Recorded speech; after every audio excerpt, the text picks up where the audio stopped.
Fantastic. Okay, Michael. First off, just on the last week, how happy are you with what's happened over the last week? Yeah, I've been happy with it. I mean, obviously, it's nice to get a couple of wins, create a little bit of momentum going into the first game of the season. From a performance point of view, apart from probably first half on Tuesday, I've been reasonably pleased because of, I suppose, where we're at this moment in time so early. Performance levels have been pretty good, so yeah, I have to be pretty happy going into the game. And are you happy as well with the fact that you've not had your, what you would maybe say is your full squad available, and you've had some players come in who maybe not would have expected to be playing, you know, in the starting 11 early on? Yeah, definitely. I think that's obviously a good sign because the group are in a pretty good place. And you're right, you know, there was a period for at least 2 weeks or so where it was very frustrating because we couldn't keep the full quota of the players fit. There was always 3 or 4 that were not training and little niggles. So for us to come through that, we're still going to have 2 or 3 players missing on Saturday, but if we can get them up to speed and get them in a place where we're all competing and everyone's competing for the first 11 slots in the team, then yeah, hopefully it'll bode well. Yeah, injury-wise on Saturday, who will be missing? Well, Joe Walsh won't be fit, and Liam Bridcup will probably miss out. It's probably a little bit too soon for him. The rest should be there or thereabouts. Does it feel like this weekend is the real start to the season? Although it's been a great first week and we know what could potentially come in the League Cup, but does this feel like the start for you?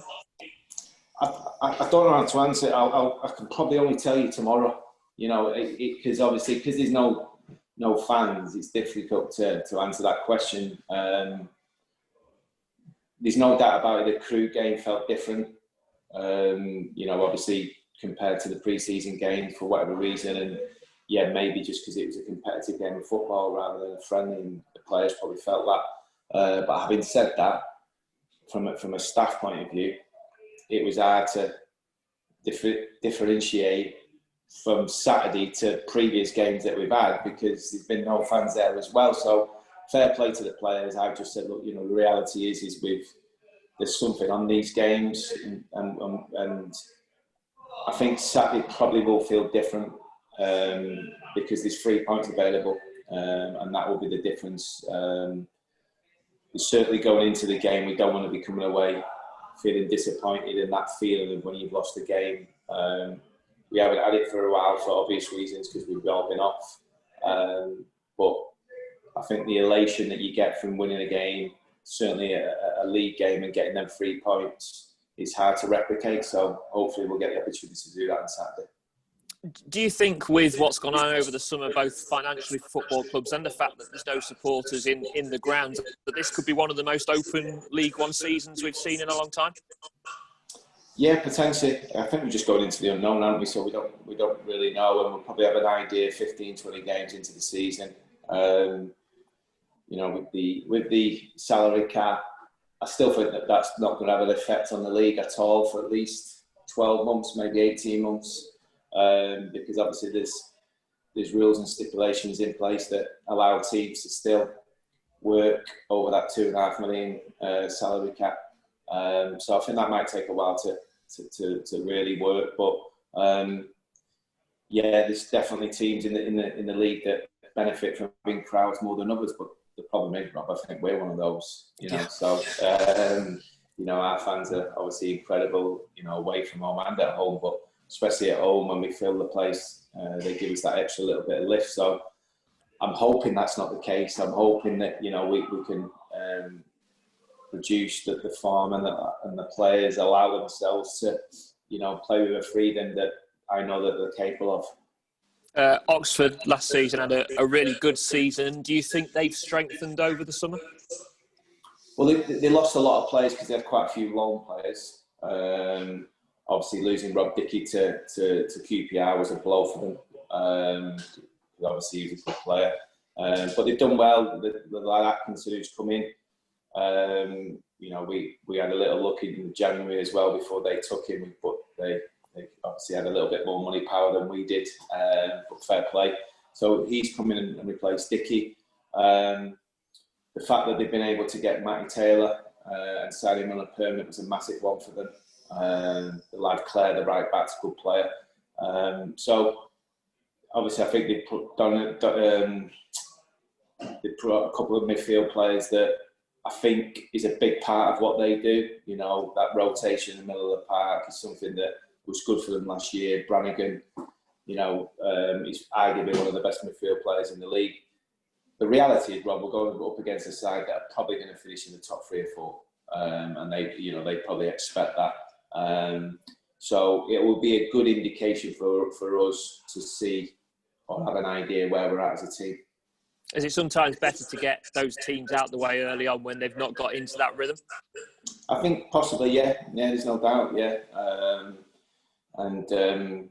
You know, when you look at some of the so-called bigger teams in the league, they'll all be looking to get off to a good start. None of them will want to be playing catch-up, but that goes for all of us, to be honest with you. You know, at the end of the day, we all want to get up to a decent start, and after 10, 12 games, be in and around the pack and be able to make a move. Transfer-wise, any movement this week in or out? No. I think, well, I was going to say I think we'll be like many others, but I can't really speak for others. But for us, we're quite settled at the minute. There is one addition that we would like to make, but we just might have to be a little bit more patient at this moment in time. And just finally, Jez George, obviously signing a new contract this week, a bit of a change of job title as well. How crucial has he been during your time at the football club? Yeah, he's been very helpful for myself, obviously, because you know, it's difficult when you come in as a manager to any football club during the season. The fact that, you know, you come into a football club that had so much success over a few years, things had to change, and things did change, and I think it's been important that, you know, Jez has allowed me to do, and I say Jez, but the reality is it's Liam and Clive and the rest of the board have allowed me to make the changes that I believe that will benefit the long-term future of the football club. You know, there's been a lot been said about the budget being reduced by 40%, but that's the world we're living in at the minute, you know. And there's no reason or there's no suggestions that will change in the next 12, 18 months, 2 years. We just don't know. But I think what we have done, and certainly Jez, Liam and Clive have allowed us to try and put a squad together that can be hopefully as competitive as we possibly can under those circumstances. So he's definitely helped bridge that gap between myself and the board in terms of trying to get the message and relay my messages back to them. Lovely, thank you, mate. You touched on it quite a lot, Michael, with the fans. Just how are you feeling going into the season without fans in stadiums? Is it just a really weird experience? It is, yeah. It's weird. It's you know, yeah. I find it a little bit strange and difficult. I think fair play to the players. The players, you know, they're the ones that just have to get on with the game, and as long as they're organised and prepared, you know, they've seemed to do that in the first 2 competitive games. Hopefully they can continue to do that on Saturday. But, you know, it's hard to get away from it. The reality is even turning up at the stadium and, you know, no traffic before you get into this. I know they're the only things you moan about, but it's part and parcel of, you know, a big crowd and getting ready and feeling the atmosphere building. So I've heard a couple of people say I've got used to it and we're getting used to it. I don't ever want to get used to not having fans in the stadium. That's one thing I will say.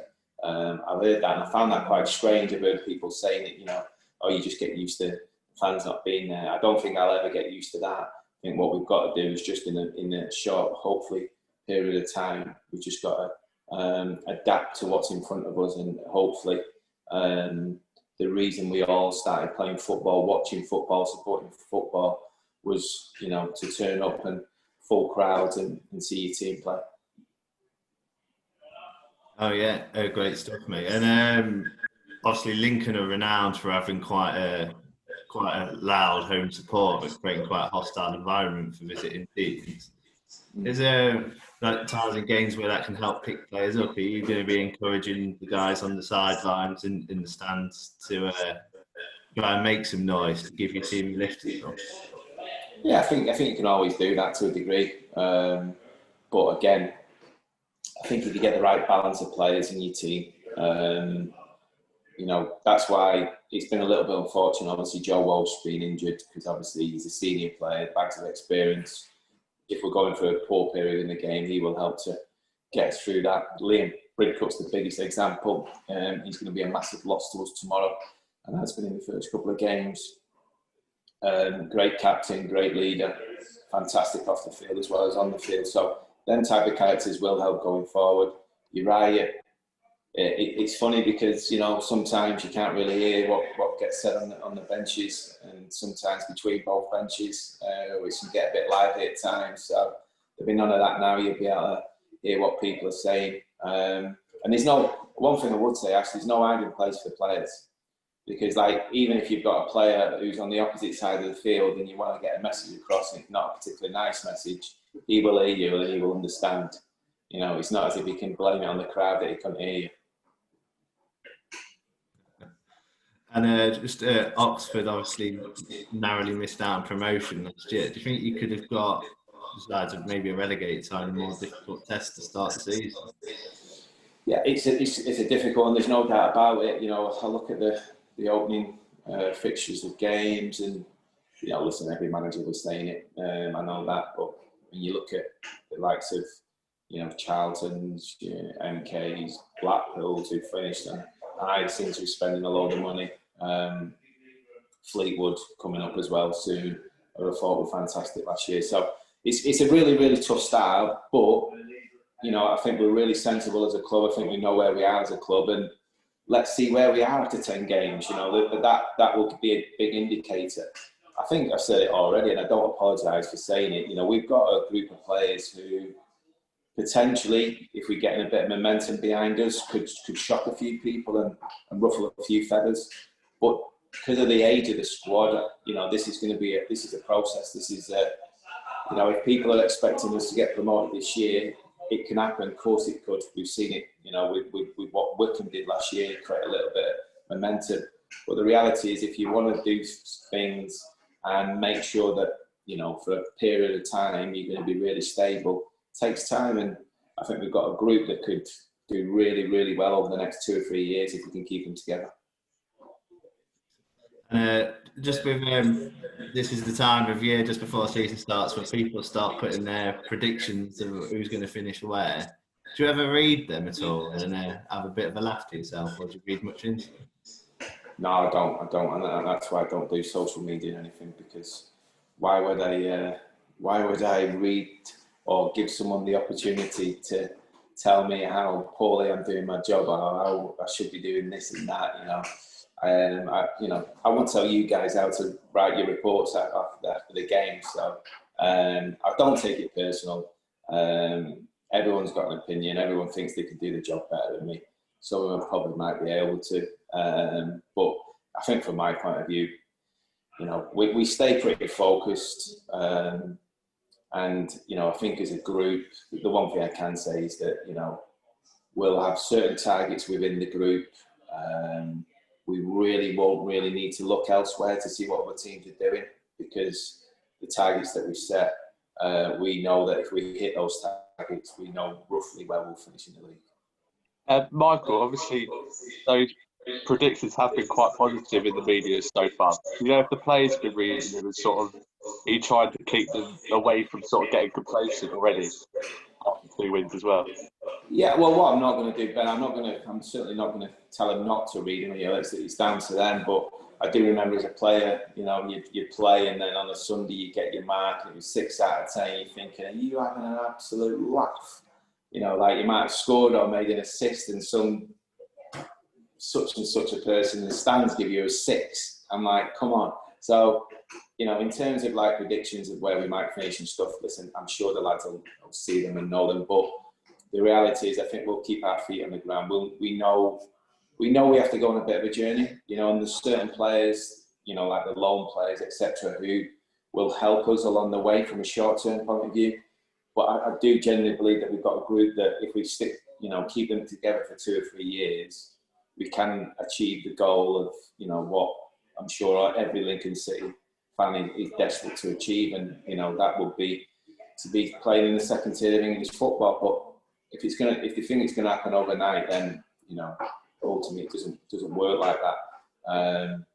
Having said that, if you start well, you create a bit of momentum. And if we're in around it, where we've got an opportunity to push, and all of a sudden the floodgates open and the fans are allowed back in the stadium, you just don't know what's achievable. Yeah, and Lewis Montsoma's been one that's sort of been catching the eye of the fans so far on social media as well. Just how impressive have you been with him so far? Well, he's hard to miss, isn't he? He's 6'5", model looks. Obviously, does his part-time modelling anyway as well. He's a little bit difficult to miss. But no, on a serious note, Lewis is going from strength to strength. He's getting better and better. He did well after a nervy start on Saturday, scored his goal, finished the game really, really strongly. And again, the other night, it was a really accomplished performance. He was disappointed in the goal that we conceded. It was his man that scored the goal. So he was beating himself up a little bit about that. But I thought his strength of character to deal with that and come back with that and put the performance he did on Tuesday probably speaks volume as him as a character. Yeah, lovely. Cheers, Michael.